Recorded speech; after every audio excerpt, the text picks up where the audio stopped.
Pluviose, and welcome to In the Margins. Today, we're just so pleased to have as our guest, Dr. Lesia Crumpton-Young. She is the 13th president of Texas Southern University. Dr. Crumpton-Young, welcome. Thank you so much for being with us. I want to say off the top that we are also pleased. If you check out our upcoming Women's History Month edition, we are highlighting 25 leading women across the world of higher education. And Dr. Crumpton-Young is one of our Women's History Month honorees. So I just want to say that off the top. Congratulations, Dr. Crumpton-Young. And again, welcome to In the Margins. My first question to you, Dr. Crumpton-Young, I was wondering if you could talk a little bit about your own journey in higher education. And as an addendum, when did you first become interested in higher education leadership? Well, let me say thank you, David, for having me today. I am looking forward to us having a great conversation here today. And I also want to thank the leadership for recognizing me and for honoring me during Women's History Month. I think that is an excellent way to begin the discussion and answer this first question you posed. I had an opportunity to major in engineering. So I have a bachelor's, a master's, and a PhD in engineering. And I happen to be the first African-American female to complete that degree at Texas A&M University, which is very well known for its engineering programs, one of the largest universities in the country at that time. But I was still the first, and that was in 1993. So I will tell you, it was then that individuals started saying to me, you are a trailblazer. You have to go into higher education. You have to help other women, other girls, other minorities see that it's possible to earn a PhD in engineering. And so, to be honest, David, I thought, oh, no, I'm planning to go to corporate America and make a lot of money. Yep. And then from that conversation, I was changed. I have always felt like being in higher education as a professor at that point was a calling, and that it was something, it was part of being a servant leader. And so that's why I started and how I started. And so that's continued for me because I am now happy to be president, but I honestly think a presidency at a university is not a career move. I honestly think it's a calling. And so for me at Texas Southern University, I explained to everyone as the 13th president, my calling is to help transform lives. And so that's what we do at the institution. I work each and every day on something associated with transforming the life of my students or the lives of individuals in the community, lives of faculty or staff and alumni, corporate community partners. But I believe being a president, being in higher education is all about transforming the lives of others. So that's why I'm here. I started with that belief, and 30 years later in higher education, I still have that same fundamental belief. You know, you mentioned that, of course, you are the first African-American woman to earn a PhD in engineering from Texas A&M University. And it's interesting, you know, every year we do our top 100 rankings, ranking institutions based on the number of minority graduates in select disciplines. And, you know, it's just very, very interesting that when you get to the doctoral rankings in a field like engineering, it is very, very, very few, very, very few. You're seeing a lot of ones, a lot of twos in terms of the number of African-American PhDs produced every year. The numbers are so are so low. And of course, there's been a number of efforts to try to understand, of course, why those numbers are so low, what interventions need to be implemented in the K through 12 level, what inducements can be offered, what support is needed for young minority students to go all the way. And so I was wondering if you could talk a little bit about efforts from your vantage point. What is needed? We, of course, want to see more underrepresented minorities achieve terminal STEM degrees. That's been the stated goal nationally, but the numbers are so small. I was wondering if you could talk a little bit about, some of the keys to your own success, and what are some of the supports you think are important should we want to boost the number of minorities achieving STEM doctorates, if we could stop there. Well, I will tell you, I think that's a great question. And I know there are so many experts in the country that have done the research on this. I'm a person that believes that we need to have a comprehensive, multifaceted approach. No one thing is going to work. That's why I'm saying multifaceted. I think we need to think about inspiring and exciting individuals about engineering fields. That's one. Engaging them, making sure they're aware of the various engineering fields. That's two. Number three, we need to make sure they have financial support. That's not a discipline or a degree where you can easily have a part-time job. And we know many of our students, they need to have a part-time job. So for me, I was fortunate. I had scholarships in the minority engineering program at Texas A&M. I had scholarships, helped me tremendously to take away the financial concerns. And then we also need to make sure there's academic support so that when you encounter a tough course, that course doesn't cause you to change your major or to move out of the discipline, that you have the initiatives in place on a college campus to help students be academically successful as well. And then I also think you need peer support systems. I was fortunate that I was in a small group. It was called I Care. And you had an upperclassman who was responsible for 5 freshmen. And my peers, that group that I was in, when I had tough days and I wanted to change my major, I remember my buddy, my I Care buddy, his name was Norris. And Norris would say, no, you are talented, you're bright, you can do this. And so you need peer support as well. And then I think we need mentoring and coaching. I'm a person who believes in mentoring. And I know that's necessary to get students through the graduate school pipeline.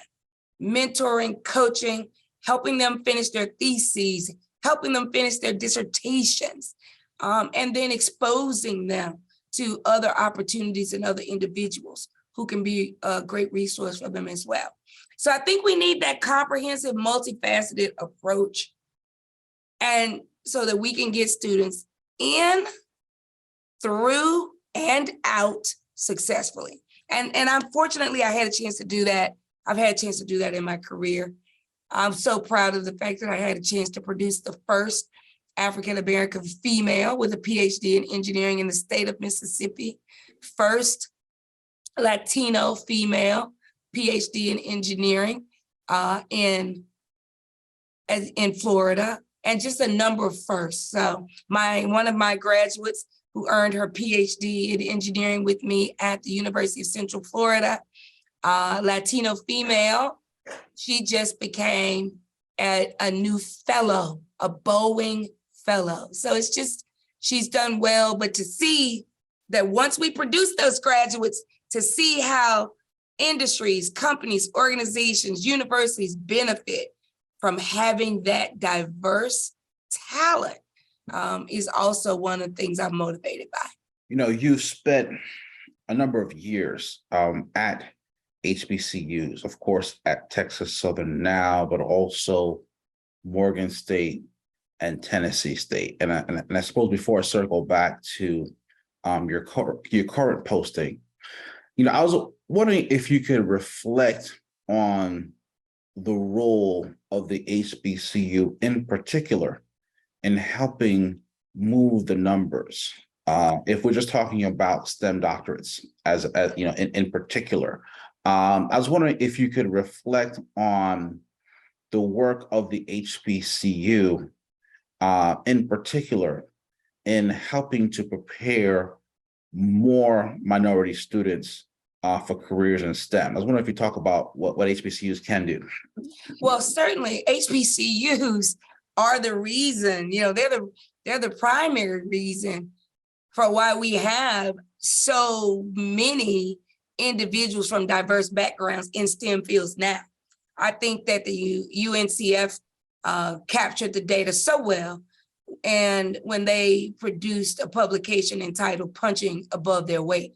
True. I mean, we HBCUs are such a small percentage of the higher education institutions in our nation, yet we produce such a large percentage of the students of color that for STEM fields and for other fields in the nation as well. So it's clear that without HBCUs, there would be no diverse STEM workforce. One of the things that we say on our campus, specifically at Texas Southern University, and I just spent time with our legislators, I mean, we are the premier producers of diverse talent. And I think that's an appropriate label for all HBCUs. And I think we should be proud of that. And, someone said, well, what's the value? What's the relevance? Why should I attend an HBCU? And I say, because we produce the graduates, because you can be here and you can be successful. I mean, that is the value proposition. That is the relevancy. That does demonstrate the productivity. And I'm very proud of that. And as you know, yes, I spent a large majority of my career in predominantly white institutions, very proud of the things I was able to do there. But I will tell you the impact that I know I'm making here at Texas Southern University or at Morgan State University or Tennessee State University, I'm positive the impact was greater. For the last several years, in HBCU circles, we have written about it and others as well. We've covered the efforts by a few HBCUs to achieve, Research 1 classification by Carnegie. That's kind of course, as we know, the gold standard when it comes to attracting the investments. And if we talk about, STEM doctorates, our Research 1 institutions, we know are producing really, I would say, the majority, if we talk about just the sheer numbers, from my understanding of, let's say, research STEM doctorates. I was wondering if you could reflect on the efforts in the HBCU community. You came from Morgan, and Morgan, is scratching. I'm here in the Baltimore area, and of course, they're doing a number of outstanding things. There's of course, Howard had a major announcement. A&T. I was wondering if you weigh in a little bit from your perspective on these efforts to reach Research 1 classification, and could that breakthrough help us? What could that breakthrough mean in efforts, let's say, to boost the number of minority STEM doctorate holders? I just wonder if you talk a little bit about that. Well, let me say the race to R1 is an exciting race. My background is in research. I started at the HBCUs. I started in that space as vice president for research. And the reason is because I was at the National Science Foundation, and as a program officer, I was funding all of these institutions to do research, and I found that I had very few HBCUs in my portfolio. And so I was committed to making sure that we were aware of the opportunities, that we were prepared to submit great proposals, because I knew then the impact of having research funding on a college campus. It allows the faculty member to work on creative things. It brings in resources to acquire state-of-the-art equipment, materials, to fund students, to be engaged, to provide students the opportunity to travel, to research conferences. And so just having research funding totally enriches and changes the university setting. And so I knew then that I wanted to help institutions grow that. So I went to Tennessee State, and fortunately, while I was there, we were able to grow our research, and Tennessee State became an R2 institution while I was there. I then started talking about we need to get to R1. So I've been sort of on the forefront of having discussions about HBCUs reaching R1 status long before I became president.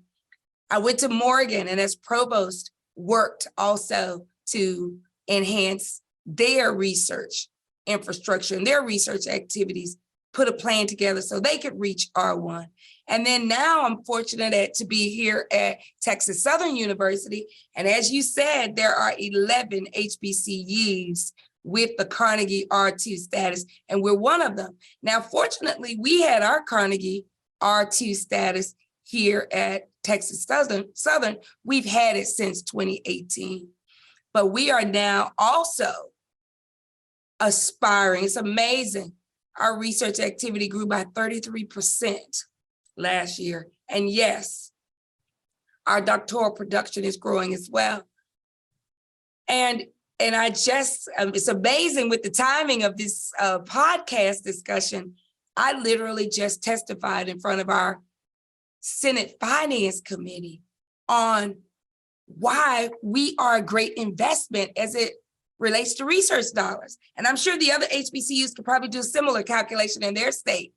But if we look at each dollar that the state of Texas provides for us to do research, we attract external funding and federal funding at a level of $33. So for every dollar they invest, we bring $33 into the state.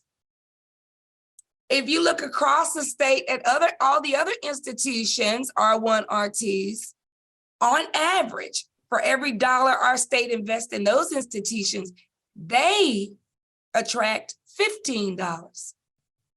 So once again, we're doing more with the investment we get than other institutions. That is the reason that our states should support us in our race to R1, because we will be able to attract federal dollars. We will be able to attract external funds. That does have an economic impact on our economy, but it also will impact the students in all of the ways that you heard me mention earlier. So HBCUs are an excellent return on investment. And I think that needs to be known as it relates to research. It also gives us a chance to address many of the grand challenges. Just like when you have a diverse group of individuals working on producing products and services, we all know that you get exceptional products and exceptional services because you have this diverse mindset. You have a diverse group of people with different mindsets coming together, and they produce great designs. Same thing with research. That's why we need our HBCUs and our Hispanic serving institutions. We need them to be engaged in research because they will produce good solutions to many of the grand challenges that are plaguing our nation and our local areas as well. I know it's a long answer, David, but I'm very passionate about that topic and passionate about investing in HBCUs to do the good quality work. And so then ultimately we do reach the R1 status, but we reach it by doing outstanding work, research that responds to the needs of the country, and by producing doctorates in areas of critical need for our country. Absolutely. Yeah, absolutely. And thank you so much for sharing on that topic, which, we're going to hear more. And I'm pleased to hear that, even very recently, you were testifying on that topic. Obviously, it's huge for the HBCU community. I was wondering if you could talk a little bit now about your work at Texas Southern in particular.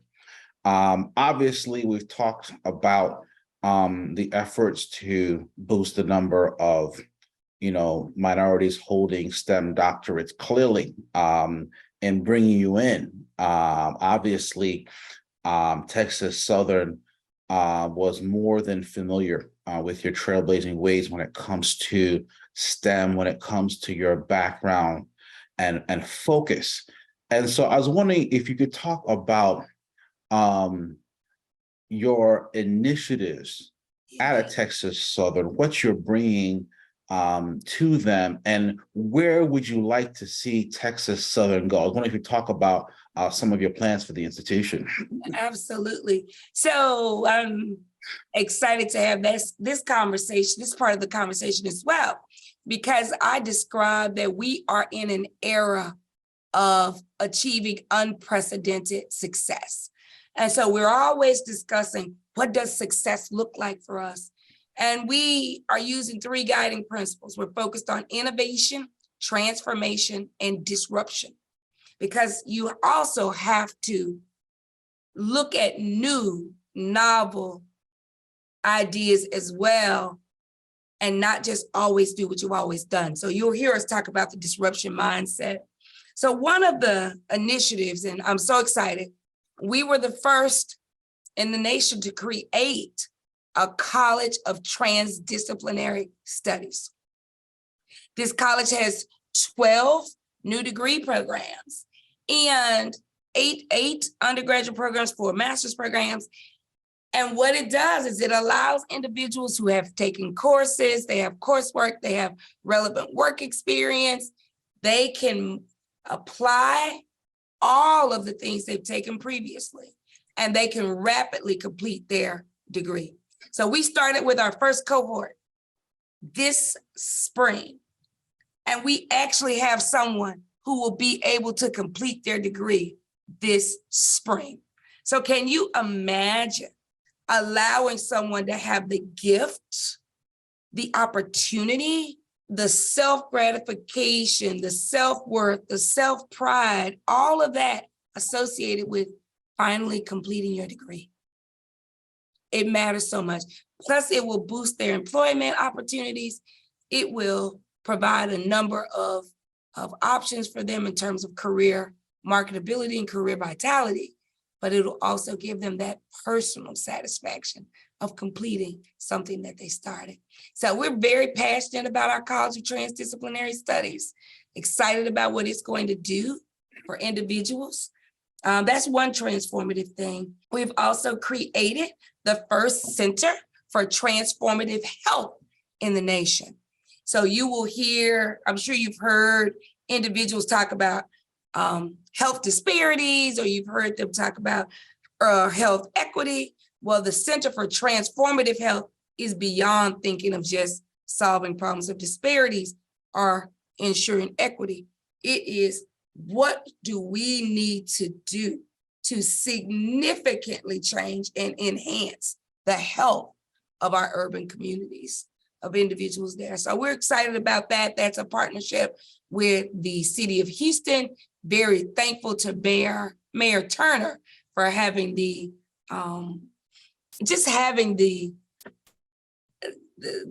innovative spirit and the knowledge and being able and being willing to be a pioneer with us. So we're excited about that. We're also creating the first Research and Innovation Center entitled The Catalyst. And The Catalyst is going to be the Center for Urban Transformation.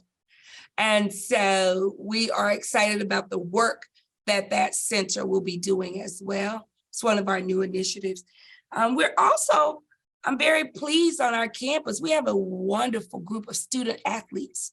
They won the SWAC Academic Award this year. They have the highest APR rate in the history of the institution. So our student athletes are doing so well.